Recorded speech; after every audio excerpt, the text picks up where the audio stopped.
இன்றைய பதிவுல என்ன பார்க்க போறோம் அப்படின்னு பார்த்தோம்னா, தற்கால தமிழ்நாடு வரலாறுல வெங்கடேசன் எழுதிய புக் தான் பார்த்துட்டு இருக்கோம். இப்ப அதன் வரிசையில வந்து எஸ். சத்தியமூர்த்தி அவங்கள பத்தி பார்க்கலாம். 1887ல இருந்து 1943 வரைக்கும் இளமை காலம். சத்தியமூர்த்தி 1887 ஆகஸ்ட் 19ஆம் தேதி புதுக்கோட்டை மாவட்டம் திருமயத்தில் வைதீக பிராமண குடும்பத்தில் பிறந்திருக்காரு. இவர் வந்து ஒரு பிராமின் குடும்பத்துல பிறந்திருக்காரு. கருவிலேயே திருவுடைய இவர் பள்ளி படிப்பை முடித்துவிட்டு சென்னை கிறிஸ்துவ கல்லூரியில் பட்டப்படிப்பை முடித்த பின்னர் சட்டம் பயின்று வழக்குரைஞர் ஆனார். அப்ப இவர் வந்து ஒரு லாயர். இவர் வந்து ஒரு பிராமின், இவர் லாயர். கல்லூரியில் படிக்கும் போதே சத்தியமூர்த்தி பேச்சாற்றல் மிக்க மாணவர் தலைவராக திகழ்ந்தார். அப்ப இவர் வந்து நல்லா வந்து பேச்சாற்றல் உள்ளவர். அந்த மாணவர் தலைவராக கூட இவர் இருந்திருக்காரு. அடுத்து காங்கிரஸ் பிரமுகர். சத்தியமூர்த்தி வக்கீல் தொழிலை விட நாட்டு விடுதலை இயக்கத்தில் அதிக ஆர்வம் கொண்டார். லாயர் தொழிலை விட இதுதான் இவருக்கு பிடிச்சிருக்குது, நாட்டு விடுதலை இயக்கத்துல சேர்றது. இந்த மாதிரி காங்கிரஸ் தேசிய நீரோட்டத்தில் நீந்தி விரைவிலேயே தமிழ்நாடு காங்கிரஸ் பிரமுகரானார். அதாவது காங்கிரஸோட அந்த தேசிய போராட்டம் அந்த இதுல இவர் கலந்துகிட்டு உடனடியா அது என்ன ஆயிட்டாருன்னா தமிழ்நாட்டுல உள்ள காங்கிரஸ் பிரமுகரா மாறிட்டாரு. 1917 கல்கத்தாவில் நடைபெற்ற காங்கிரஸ் மாநாட்டில் கலந்து கொண்டு அவரது நாவன்மையை வெளிப்படுத்தினார். அப்ப 1917 கல்கத்தாவில் காங்கிரஸ் மாநாடு நடைபெற்றிருக்கு. அதுல வந்து இவர் பேசியிருக்காரு. அதே போன்று சத்தியமூர்த்தி காஞ்சிபுரம் காங்கிரஸ் மாநாட்டில் பங்கேற்று பிரிட்டிஷ் அரசாங்கத்துக்கு ஒத்துழைப்பு கொடுக்க கூடாது என்று முழங்கினார். அப்ப 1917 கல்கத்தாவில் பேசியிருக்காரு. 1918 நடைபெற்ற காஞ்சிபுரம் காங்கிரஸ் மாநாட்டிலையும் பேசியிருக்காரு. அதன் விளைவாக அன்னி பெசன்ட் அம்மையார் முன்மொழிந்த பிரிட்டிஷ் அரசாங்கத்துடன் ஒத்துழைத்து பேச்சுவார்த்தை மூலம் தீர்வு காண வேண்டும் என்ற தீர்மானம் தோற்கடிக்கப்பட்டது. அப்ப நம்ம இது வரைக்கும் நம்ம பார்த்ததுல என்ன தெரிஞ்சிருக்கோம்? இவர் வந்து ஒரு பிராமின், இவர் லாயரா இருந்திருக்காரு, நல்லா பேசக்கூடியவர். இவர் வந்து காங்கிரஸ்ல போய் சேர்றாரு. 1917 கல்கத்தாவில் காங்கிரஸ் மாநாட்டுல பேசுறாரு. 18 காங்கிரஸ் மாநாட்டுல பிரிட்டிஷ்க்கு நம்ம எதுவும் ஒத்துழைப்பு கொடுக்க கூடாது அப்படின்னு சொல்றாரு. வெளிநாட்டு பயணம். 1919ஆம் ஆண்டு மாண்டேக செம்ஸ்போர்டு சீர்திருத்தங்களையும் ரவுலட் சட்டத்தையும் எதிர்த்து காங்கிரஸ் வந்து போராடிட்டு இருக்கு. 1919ல மாண்டேக செம்ஸ்போர்டு சீர்திருத்தம் வருது. அதே சமயத்துலதான் ரவுலட் ஆக்டும் பிரிட்டிஷ் வந்து போட்டிருக்கோம். அதை எதிர்த்து இப்ப காங்கிரஸ் வந்து போராடிட்டு இருக்குது. அப்போது லண்டனில் நடைபெற்ற பிரிட்டிஷ் பாராளுமன்ற கூட்டுக்குழு கூட்டத்தில் கலந்து கொண்டு இந்தியாவின் எதிர்ப்பை பதிவு செய்வதற்காக சத்தியமூர்த்தி தேர்ந்தெடுத்து அனுப்பப்பட்டார்.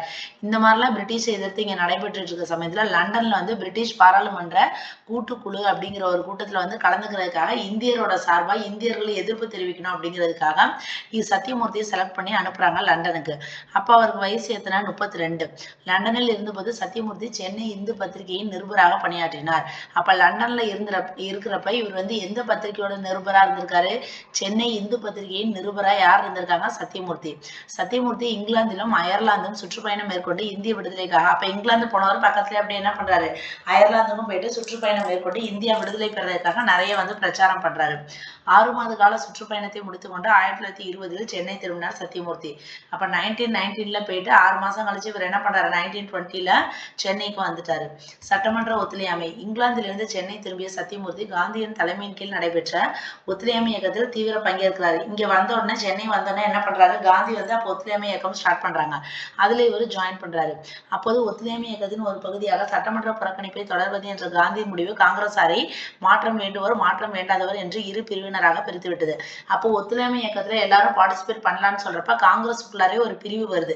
ஏன்னா ஒருத்தவங்க சட்டமன்றத்துக்குள்ளார போய் தான் நம்மளோட கோரிக்கையை சொல்லணுங்கிறாங்க, ஒருத்தவங்க கவர்மெண்டோட அந்த சட்டமன்றத்துக்கோ தேர்தலுக்கோ எதுவுமே அவங்க சொல்றதை கேட்கக்கூடாது அப்படின்னு சொல்லிட்டு ரெண்டா பிரிகிறாங்க. அதாவது மாற்றம் வேண்டுவோர் மாற்றம் வேண்டாதவர் அப்படின்னு சொல்லிட்டு. சூரத் ஆல்ரெடி வந்து சூரத் பிளவு ஏற்பட்டிருக்கும் 1907. அதுக்கப்புறம் காங்கிரஸ்ல அதாவது சூரத் பிளவுக்கு பின்பு காங்கிரஸ் வந்து மீண்டும் ரெண்டுபட்டது எப்பன்னு பார்த்தோம்னா இந்த ஒத்துழையாமை இயக்க சமயத்துல. சட்டமன்ற நுழைவுக்கு ஆதரவாக சித்தரஞ்சன் தாஸ் அதாவது CR தாஸ் மோதிலால் நேருடன் இணைந்து சுயராஜ்ய கட்சியை துவக்கிறார். அப்ப சட்டமன்றத்துல நுழையிறோம் அப்படிங்கிறதுக்காக ஆதரவு தெரிவிக்கிறதுக்காக CR தாஸும் மோதிலால் நேரு 2 பேரும் சேர்ந்து சுயராஜ்ய கட்சியை வந்து ஆரம்பிக்கிறாங்க. தமிழ்நாட்டில் செல்வாக்கு பெற்று வந்த சத்தியமூர்த்தி இந்த புது கட்சியில் சேர்ந்தார். இப்ப காங்கிரஸ்ல தானே சத்தியமூர்த்தி இருக்காரு. இப்ப காங்கிரஸ் வந்து ரெண்டா பிரிஞ்சிருச்சு. ரெண்டா பிரிஞ்சதுல ஒண்ணுதான் CR தாஸும் மோதிலால் நேரும் சேர்ந்து சுயராஜ்ய கட்சி, அதாவது சட்டமன்றத்துக்குள்ளார நாம நுழைவோம் அப்படிங்கிறதுக்காக அந்த கட்சியை ஆரம்பிச்சிட்டாங்க. அப்ப தமிழ்நாட்டுல ஆல்ரெடி நல்லா செல்வாக்கு பெற்றவர் யார் இருக்காரு? சத்தியமூர்த்தி. இந்த புது கட்சியில போய் சேர்றாரு. மாற்றம் விரும்பிய சத்தியமூர்த்தி சட்டமன்ற தேர்தலில் வெற்றி பெற்று சட்டமன்றம் சென்று ஒத்துழையாமை இயக்கத்தை தொடர்வது என்று தீர்மானித்தார். அப்ப இவங்க வந்து அதாவது காங்கிரஸ் ரெண்டா பிரிவுல மாற்றம் விரும்புவோர் மாற்றத்தை விரும்பாதவர். சத்தியமூர்த்தி எதன் பக்கம் போறாரு? மாற்றம் விரும்புறது, அதாவது சுயராஜ்ய கட்சி அதன் சைடு போறாரு. அதன் சைடு போயிட்டு நம்ம சட்டமன்ற தேர்தலில் வந்து பார்ட்டிசிபேட் பண்ணி ஜெயிச்சுட்டு நம்ம சட்டமன்றம் போயிட்டு காந்தி சொன்ன ஒத்துழையாமை இயக்கத்தை நம்ம ஃபாலோ பண்ணலாம் அப்படிங்கிற மாதிரி இவர் நினைச்சிருக்காரு. நம்ம நம்பிக்கையில்லா தீர்மானம் 1923ஆம் ஆண்டு நடைபெற்ற சட்டமன்ற தேர்தலில் போட்டியிட்ட சுயராஜ்ய கட்சியினர் நீதி கட்சியினருக்கு சவாலாக இருந்தனர். இது ஆல்ரெடி நம்ம நீதி கட்சி நடத்தினப்ப நான் அதுல இதெல்லாம் சொல்லியிருப்பேன். 1923ல ஒரு சட்டமன்ற தேர்தல் நடைபெறுது. அதுல வந்து சுயராஜ்ய கட்சி அவங்க வந்து நீதி கட்சிக்கு வந்து சவாலா இருக்கிறாங்க. அப்ப யார் வெற்றி பெற்றிருக்கிறாங்க? வெற்றி பெற்ற சுயராஜ்ய உறுப்பினர்கள் சட்டமன்றம் சென்று 1923 டிசம்பர் 23 அவர்களுடைய கொள்கைப்படி நீதி கட்சி அரசாங்கத்துக்கு எதிராக செயல்படுறாங்க. அதாவது 1923 எலெக்ஷன்ல யார் ஜெயிச்சிடறா? சுயராஜ்ய உறுப்பினர்கள் ஜெயிச்சிடறாங்க. ஜெயிச்சுட்டு அவங்க என்ன பண்றாங்க? நீதி கட்சிக்கு ஆப்போசிட்டா அவங்க செயல்படுறாங்க. ஆளும் கட்சிக்கு எதிராக CR ரெட்டி கொண்டு வந்த நம்பிக்கையில்லா தீர்மானத்தை சத்தியமூர்த்தி ஆரவாரத்துடன் ஆதரிக்கிறார். ஏன்னா இவர் வந்து எதிர்கட்சி. ஆளும் கட்சியா யார் இருக்கிறாங்க? நீதி கட்சி. அவங்களுக்கு எதிராக CR ரெட்டி என்ன பண்றாங்க? நம்பிக்கையில்லா தீர்மானம் கொண்டு வராங்க. அதை சத்தியமூர்த்தி வந்து ஆரவாரத்தோட, அதாவது அவருக்கு ரொம்ப பிடிச்சிருக்கு, ஆதரிச்சிருக்காரு. அடுத்த சட்டமன்ற தேர்தலில் சுயராஜ்ய கட்சியினர் நீதி கட்சி வேட்பாளர்களை விட அதிக இடங்களில் வெற்றி பெறாங்க. அதாவது அதுக்கு அடுத்து 1926ல வர்றதுல நீதி கட்சியை விட சுயராஜ்ய கட்சி நிறைய இடங்கள்ல வந்து வெற்றி பெற்றுட்டாங்க. அடுத்த 4 ஆண்டு காலத்துக்கு இவர்கள் நீதி கட்சி அரசாங்கத்துக்கு எதிராக செயல்பட்டனர். அப்ப 1926ல இருந்து 30 வரைக்கும் என்ன பண்றாங்க? சுயராஜ்ய கட்சி வந்து நீதி கட்சிக்கும் ஆப்போசிட்டாவே இருக்கிறாங்க.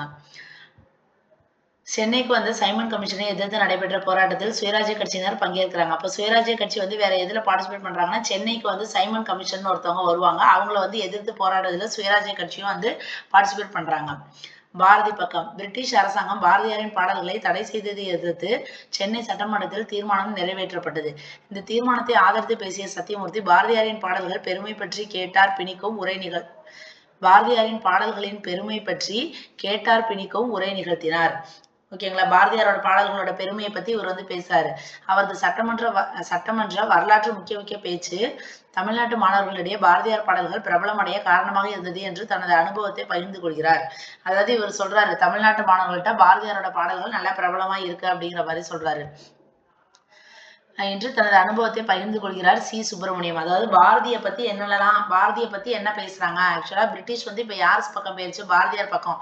அவங்களோட பாடல்கள் எல்லாம் தடை செய்யணும் அப்படின்னு சொல்றப்ப இவர் என்ன பண்றாரு? சத்தியமூர்த்தி என்ன பண்றாரு? அதெல்லாம் ரொம்ப பெருமை அப்படின்னு சொல்றாரு. அதாவது பாரதியாரோட பாடல்கள் ரொம்ப பெருமையான விஷயங்கள் அப்படின்னு சொல்றாரு. அதே மாதிரி வந்து சி. சுப்பிரமணியம் என்ன சொல்றாருன்னா, தமிழ்நாட்டு மாணவர்கள்ட்ட பாரதியாரோட பாடல்கள் வந்து நல்ல பிரபலமா இருக்குது அப்படிங்கிற மாதிரி சொல்றாரு. அது மட்டுமல்ல, சத்தியமூர்த்தி தடையை மீறி பார்த்தசாரதி கோவில் உச்சியில் தேசிய கொடியை ஏற்றிய குற்றத்திற்காக கைது செய்யப்பட்டு சிறை தண்டனை பெறாரு. அப்ப சத்தியமூர்த்தி வந்து சிறை தண்டனை பெறாரு. எப்ப? 1930. எதுக்காக தண்டனை இது பண்றாரு? பார்த்தசாரதி கோவில் உச்சியில வந்து என்ன பண்றாரு? தடையை மீறி தேசிய கொடியை வந்து ஏத்துறாரு. அதனால பிரிட்டிஷ் அவங்கள அரெஸ்ட் பண்ணி போட்டுச்சு 1930ல. சிறையிலிருந்து வந்து அவர் அந்நிய துணி புறக்கணிப்பு போராட்டத்தில் பங்கேற்று மீண்டும் சிறை சென்றார். இப்ப தேசிய கொடி ஏத்துனதுக்காக சிறைக்கு போன சத்தியமூர்த்தி அகைன் வெளியில வந்ததுக்கு அப்புறம் அந்நிய துணிகளை நாங்க யாரும் யூஸ் பண்ண மாட்டோம், அதை புறக்கணிக்கிறோம் அப்படிங்கிற போராட்டத்துல கலந்துட்டு திருப்பி 1931 அடுத்த வருஷமா என்ன பண்றாரு? திருப்பி ஜெயிலுக்கு போறாரு. மத்திய சட்டமன்றத்தில் 1934ஆம் ஆண்டு நடைபெற்ற மத்திய சட்டமன்ற தேர்தலில் சத்தியமூர்த்தி தேர்ந்தெடுக்கப்படுறாரு. இப்ப ஜெயிலுக்கு இதெல்லாம் போயிட்டு வந்தாச்சு. 1934ல வந்து மத்திய அளவுல சட்டமன்ற தேர்தல் நடைபெறுது. அதுக்கு வந்து சத்தியமூர்த்தி செலக்ட் பண்ணப்படுறாரு. அங்கு காங்கிரஸ் பாராளுமன்ற கமிட்டியின் துணைத் தலைவராக செயல்பட்டார். அங்க வந்து காங்கிரஸ் கட்சிக்காக வந்து துணைத் தலைவராக இவர் வந்து செலக்ட் பண்ணப்படுறாரு. அடக்குமுறை சட்ட திருத்த மசோதாவுக்கு எதிராக பேசினார். அதாவது அடக்குமுறை சட்ட மசோதா இருக்கு, அதை திருத்துறதுக்கு எதிராக வந்து இவர் வந்து பேசியிருக்காரு. எங்க? மத்திய சட்டமன்றத்துல பேசியிருந்திருக்காரு. அடுத்து இடிதாங்கி இந்திய அரசாங்க சட்டத்தின் கீழ், அதாவது 1935 அந்த இது கீழே தமிழ்நாடு சட்டமன்ற தேர்தல் வந்து நடைபெறுது. இந்தியன் கவர்மெண்ட் ஆக்ட் 1935 பிரகாரம் தமிழ்நாட்டுல சட்டமன்ற தேர்தல் வந்து நடைபெறுது. எப்ப? 1937ல. இதுக்கு முன்னாடி 34ல என்ன சொன்னா, மத்திய சட்டமன்றத்துல என்ன செலக்ட் பண்ணப்படுறாங்க? சத்தியமூர்த்தி செலக்ட் பண்றாங்க. காங்கிரஸோட துணைத் தலைவராக அவர் வந்து செலக்ட் பண்றாங்க. இந்தியன் கவர்மெண்ட் ஆக்ட் 1935 பிரகாரம் தமிழ்நாட்டுல சட்டமன்ற தேர்தல் 1937ல நடக்குது. இந்த தேர்தலில் சத்தியமூர்த்தி பட்டதாரிகள் தொகுதியிலிருந்து போட்டியிடுவார் என்றும் அவரே முதலமைச்சர் ஆவார் என்றும் எதிர்பார்க்கப்பட்டது. அப்ப இந்த எலெக்ஷன்ல, ஏன்னா இவர் வந்து நல்ல பிரபலமானவர், இவர் தான் வந்து சிஎம்மா வருவாரு அப்படின்னு சொல்லி எல்லாரும் எதிர்பார்த்துட்டு இருக்காங்க. ஆனால் கடைசி நேரத்தில் காங்கிரஸ் மேலிடம் சத்தியமூர்த்திக்கு பதில் ராஜாஜி போட்டியிடுவார். ஆனா கடைசி நேரத்துல காங்கிரஸ் என்ன பண்ணிருக்கு? சத்தியமூர்த்திக்கு பதிலா ராஜாஜி வந்து போட்டியிடுவாரு அப்படின்னு சொல்லிட்டாங்க. ராஜாஜி சிஎம் ஆகுறாங்க. அரசியல் அடியை தாங்கி கொண்ட சத்தியமூர்த்தி ராஜாஜிக்கு எதிராக செயல்படவில்லை. அப்ப இவர் கட்சிக்குள்ளாரே வந்து இவர் வந்து ஒரு கார்னர் பண்ற மாதிரி ஒதுக்குறதை இவர் தெரிஞ்சிருந்து இவர் வந்து என்ன பண்றாரு? ராஜாஜிக்கு ஆப்போசிட்டா எதுவுமே வந்து பண்ணல. காமராஜரும் கோவை தீசு அவினாசி லிங்கமும் ஓபி ராமசாமி ரெட்டியாரும் சத்தியமூர்த்திக்கு ஆதரவு அளித்ததாக குறிப்பிட்டுள்ளார் சி. சுப்பிரமணியம். அப்போதிலிருந்து தமிழ்நாடு காங்கிரஸ் 2 கோஷ்டிகளாக பிரிகிறாங்க. இப்ப மேயர் சத்தியமூர்த்தி காங்கிரஸில் தொடர்ந்து செயல்பட்ட அப்ப இருந்தும் வந்து காங்கிரஸ்ல என்ன பண்ணிட்டு இருக்காங்க, தொடர்ந்து சத்தியமூர்த்தி இருந்துட்டு வராங்க. சென்னை மாநகராட்சி மேயராக தேர்ந்தெடுக்கப்படுறாரு. எப்ப 1939 நவம்பர் 6.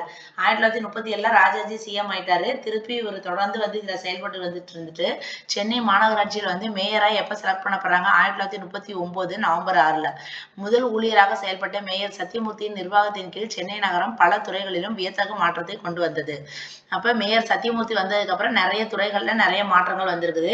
குறிப்பாக சென்னையின் குடிநீர் பிரச்சனையை தீர்ப்பதற்காக பூண்டிக்கு அருகே கட்டப்பட்ட நீர்த்தேக்கம் தற்போது சத்தியமூர்த்தி சாகர் என்று அழைக்கப்படுகிறது. அப்ப மெயினா சென்னையில வந்து தண்ணி பிரச்சனையை வந்து அப்பயே தண்ணி பிரச்சனை இருந்திருக்கு பாருங்க, அதை சரி பண்றதுக்காக பூண்டிக்கு பக்கத்துல ஒரு நீர் தேக்கம் வந்து அப்பயே கட்டியிருந்திருக்காரு. அதனால அதுக்கு பேர் வந்து சத்தியமூர்த்தி சாகர் அப்படின்னு சொல்றாங்க. அடுத்து கல்வி பணி. சத்தியமூர்த்தி வந்து சென்னை பல்கலைக்கழக ஆட்சிக்குழு உறுப்பினராக தெரிவு செய்யப்படுறாங்க. அதாவது சென்னை யூனிவர்சிட்டியில உள்ள கழக ஆட்சிக்குழு உறுப்பினராக இவங்களை செலக்ட் பண்றாங்க. அவர் பல பல்கலைக்கழக சீர்திருத்தங்கள் செய்வதற்கு பெரிதும் காரணமாக இருந்திருக்காரு. இவர் தமிழை வந்து பாடமொழியாக்க வேண்டும் என்று, தமிழ் வந்து பாடமொழியா இருக்கணும்னு வலியுறுத்திருக்காரு. அண்ணாமலை பல்கலைக்கழகம் துவங்கப்படுவதற்கு சத்தியமூர்த்தியின் பங்களிப்பு குறிப்பிடத்தக்கது. அண்ணாமலை யூனிவர்சிட்டி வந்து ஆரம்பிக்கிறதுக்கு இவங்களோட பங்களிப்பு வந்து ரொம்ப இப்ப கல்விக்கு வந்து நிறைய பணிகள் பண்ணியிருக்காரு. இதுக்கு முன்னாடி மேயர் பதவியில என்ன பண்ணிருக்காங்க, முக்கியமான அந்த தண்ணி பிரச்சனையை சரி பண்ணிருக்காரு. கல்வி பணி என்ன பண்ணிருக்காரு, பல்கலைக்கழகத்துல ஒரு ஆட்சிக்குள்ள ஒரு மெம்பரா இருந்திருக்காரு. தமிழை பாடமொழியா கொண்டு வரணும்னு சொல்லியிருக்காரு. அண்ணாமலை யூனிவர்சிட்டி ஆரம்பிக்கிறதுக்கு ஒரு மெயின் ரீசனா இருந்திருக்காரு. அடுத்து விடுதலை போராட்ட வீரர். உப்பு சத்தியாகிரகம் 1930ல வெள்ளி நாக்கு நாவலர், அதாவது இவரை வந்து சத்தியமூர்த்திக்கு இன்னொரு பேர் என்னன்னா வெள்ளி நாக்கு நாவலர் அப்படின்னு சொல்லுவாங்க. அதாவது அவரோட பேச்சாற்றல் இருக்குல்ல, அதனால அப்படி சொல்றாங்க. வெள்ளி நாக்கு நாவலர் சத்தியமூர்த்தி தன் பேச்சாற்றலாலும் செயலாற்றலாலும் மக்களை ஒன்று திரட்ட காரணமா இருந்திருக்காரு. உப்பு சத்தியாகிரகம் நடந்த சமயத்துல அப்ப சத்தியமூர்த்திக்கு இன்னொரு பேர் என்ன, வெள்ளி நாக்கு நாவலர். இரண்டாம் உலகப் போரின் போது பிரிட்டிஷ் அரசாங்கத்தை எதிர்த்து நடைபெற்ற போராட்டத்தில் சத்தியமூர்த்தி பங்கேற்று கைது செய்யப்பட்டு சிறை தண்டனை திருப்பி வந்து போறாரு. செகண்ட் வேர்ல்டு வார் 1939ல நடந்துச்சுல, அப்போ வந்து நிறைய போராட்டம் பண்ணி அப்பயும் திருப்பி ஜெயிலுக்கு போறாரு. வெள்ளையனே வெளியேறு தீர்மானத்தை நிறைவேற்றுவதற்காக பம்பாயில் நடைபெற்ற காங்கிரஸ் கமிட்டி கூட்டத்தில் பங்கேற்றுவிட்டு 1942 சென்னை திரும்பும் வழியில் சத்தியமூர்த்தி அரக்கோணத்தில் கைது செய்யப்பட்டு வேலூர் சிறையில் அடைக்கப்படுறாரு. அப்ப செகண்ட் வேர்ல்டு வார் வந்த சமயத்திலே அவர் அரெஸ்ட் பண்றாங்க. வெள்ளையனே வெளியேறு தீர்மானம் இதெல்லாம் பேசி முடிச்சுட்டு பம்பாயில நடந்திருக்குது. அது எல்லாத்தையும் முடிச்சுட்டு இவர் சென்னைக்கு திரும்பி வந்துட்டு இருக்காரு. அந்த சமயத்துல அவர் என்ன பண்றாங்க, அரக்கோணத்துல கைது பண்ணி வேலூர் சிறையில வந்து போட்டுறாங்க. பின்னர் அவர் நாக்பூர் அமராவதி சிறைக்கும் சென்னை மத்திய சிறைக்கும் மாற்றப்படுறாரு. பிரிட்டிஷாரின் பிடியிலிருந்தும் நோயின் பிடியிலிருந்தும் தப்ப முடியாது சத்தியவான் சத்தியமூர்த்தி சென்னை சிறையிலேயே உயிர் தியாகம். அப்ப சென்னை சிறையிலேயே உயிர் தியாகம் செய்தவர் யாரு, சத்தியமூர்த்தி. ஏன்னா அவருக்கு வந்து பிரிட்டிஷாரோட பிடியிலிருந்து அவரால் வெளிவர முடியல, அவருக்கு ஏதோ ஒரு நோயும் வந்துருச்சு, அதனால அதை தப்பிக்க முடியாத சத்தியவான் சத்தியமூர்த்தி அவர் வந்து சென்னை சிறையிலே என்ன ஆயிடுறாரு, உயிர் தியாகம் செய்யறாரு. எப்ப, 1943 மார்ச் 2. மதிப்பீடு இவரை பத்தி என்ன சொல்லியிருக்காங்கன்னு பார்க்கலாம். தீரர் சத்தியமூர்த்தி வக்கீல் தொழிலை தொடர்ந்து தேசிய விடுதலை போராட்டத்தில், இது நம்ம ஃபர்ஸ்டே பார்த்தோம், இவர் வந்து ஒரு பிராமின் வக்கீலா இருந்திருப்பாரு. ஆனா வக்கீல் தொழிலை விட்டுட்டு இந்த மாதிரி காங்கிரஸ்ல வந்து தேசிய விடுதலைக்காக தான் அவர் பார்ட்டிசிபேட் பண்ணியிருப்பாரு. அப்ப சத்தியவான் சத்தியமூர்த்தி, தீரர் சத்தியமூர்த்தி எல்லாம் இவர் தான். வக்கீல் தொழிலை விட்டுட்டு தேசிய விடுதலை போராட்டத்துல பங்கேற்கிறாரு. பேச்சு புயலாக வீசி தமிழக அரசியல்ல வந்து, அதான் அவரை வந்து என்னன்னு சொல்லுவாங்க, வெள்ளி நாக்கு நாவலர் அப்படின்னு சொல்றாங்களா. அப்ப பேச்சு புயல் நல்லா இருக்கு, அதாவது நல்லா பேசுறாரு. தமிழ்நாடு காங்கிரசின் முன்னணி தலைவர்கள்ல ஒருவரா இருந்திருக்காங்க. ஏன்னா இவரை தான் வந்து போடுவாங்கன்னு சொல்லி எல்லாரும் எதிர்பார்த்துட்டு இருந்த சமயத்துல யாரை போட்டாங்க, ராஜாஜியை போட்டிருக்காங்க. அப்ப காங்கிரஸ்ல ஒரு மெயினான தலைவர்ல இவரும் ஒருத்தர். தமிழ்நாட்டில் நடைபெற்ற அனைத்து விடுதலை போராட்டங்களையும், எல்லா விடுதலை போராட்டங்களையும் கலந்துக்கிட்டு அவர் வந்து அதனாலே ஜெயிலுக்கு நிறைய போனார் பாத்தீங்களா. இரட்டை ஆட்சியின் போது நீதி கட்சி ஆங்கிலேயரின் ஆதரவோடு ஆட்சி அமைத்த போது சுயராஜ்ய கட்சியின் தமிழ்நாட்டு தலைவரான சத்தியமூர்த்தி நீதி கட்சியை நிம்மதி இழக்க செய்தார். அப்ப இரட்டை ஆட்சி நடந்த சமயத்துலதான் வந்து நீதி கட்சி என்ன ஆயிடுச்சு, பிரிட்டிஷோட ஆதரவோட ஆட்சி அமைஞ்சிருக்கு. அப்ப சுயராஜ்ய கட்சியின் தலைவரா யார் போனாரு, தமிழ்நாட்டுல இருந்து சத்தியமூர்த்தி போனாரு. நீதி கட்சிக்கு ஏதாச்சும் குடைச்சல் கொடுத்துக்கிட்டே இருந்திருக்காரு. அதுக்கப்புறம் என்ன சொல்றாங்க, ஒத்துழையாமை இயக்க விலக்கிக் கொள்ளப்பட்டு மக்களின் மனதில் இருள் சூழ்ந்திருந்த போது நம்பிக்கை நட்சத்திரமாக ஒளிவிட்டிருக்காரு. இவர் தனது சட்ட நடவடிக்கைகளால் நீதி கட்சியின் தேச விரோத போக்கை தோலுறுத்தி காட்டினார். அதாவது நீதி கட்சியில என்னென்ன தேச விரோத போக்கெல்லாம் என்ன பண்றாங்க, அதாவது பிரிட்டிஷ்க்கு சப்போர்ட் பண்ணி அவங்க எல்லாம் பண்றாங்களோ அது எல்லாத்தையும் தோலுறுத்தி மக்களுக்கு நல்லா காட்டினது யாருன்னா சுயராஜ்ய கட்சியின் தமிழ்நாட்டு தலைவரான சத்தியமூர்த்தி. சத்தியமூர்த்தி சென்னை மாநகராட்சி மேயராக இருந்தப்பதான் என்ன பண்ணாங்க, சென்னை பல்கலைக்கழக ஆட்சிக்குழு உறுப்பினராக இருந்த போதும் இவர் சென்னை வளர்ச்சி, அதாவது நம்ம முன்னாடி படிச்சதை தான் வந்து திருப்பி அவங்க வந்து கொடுக்குறாங்க. சத்தியமூர்த்தி சென்னை மாநகராட்சி மேயராக இருந்தபோதுதான் சென்னை பல்கலைக்கழக ஆட்சிக்குழு உறுப்பினராக இருந்த போதும் இவர் சென்னை வளர்ச்சிக்கும் கல்வி சீர்திருத்தத்துக்கும் நிறைய அரும்பணி ஆற்றிருப்பாரு. இது நம்ம பார்த்தோம். சென்னை மேயரா இருக்கிறப்ப அந்த பூண்டியில நீர்த்தேக்கம் கட்டினாரு பார்த்தீங்களா, அதனால சத்தியமூர்த்தி சாகர்னு சொன்னாங்க. அப்புறம் கல்வியிலேயே நிறைய சீர்திருத்தம் பண்ணியிருப்பாரு. தமிழை பாடமொழியா கொண்டு வரணும்னு சொல்லியிருந்தாரு. அப்புறம் பல்கலைக்கழக குழு அந்த உறுப்பினராக இருந்திருப்பாரு. இந்த மாதிரிலாம் பார்த்தோம். அப்ப கல்வியிலேயே நிறைய விஷயங்கள் பண்ணியிருக்காரு. காங்கிரஸ் மேலிடம் தமிழ்நாடு காங்கிரஸ் தலைமைக்கு இவருக்கு பதில் ராஜாஜியை கொண்டு வந்து இளைய தலைமுறைக்கு இழைக்கப்பட்ட அரசியல் அநீதி. அப்ப காங்கிரஸ் மேலிடம் தமிழ்நாடு காங்கிரஸ் தலைமைக்கு இவரை தான் போடுவாங்கன்னு சொல்லி எல்லாரும் எதிர்பார்த்துட்டு இருந்த சமயத்துல இவருக்கு பதிலா யாரை போட்டிருக்காங்க, ராஜாஜியை போட்டிருக்காங்க. 1937 சட்டமன்ற தேர்தலுக்கு பின்பு காமராஜர் இவரது நம்பிக்கைக்குரிய சீடரானார். அப்ப 1937 சட்டமன்ற தேர்தலுக்கு அப்புறம் காமராஜர் இவருடைய சீடர் ஆகுறாரு. அப்ப சத்தியமூர்த்தியோட சீடர் யாரு? காமராஜர்.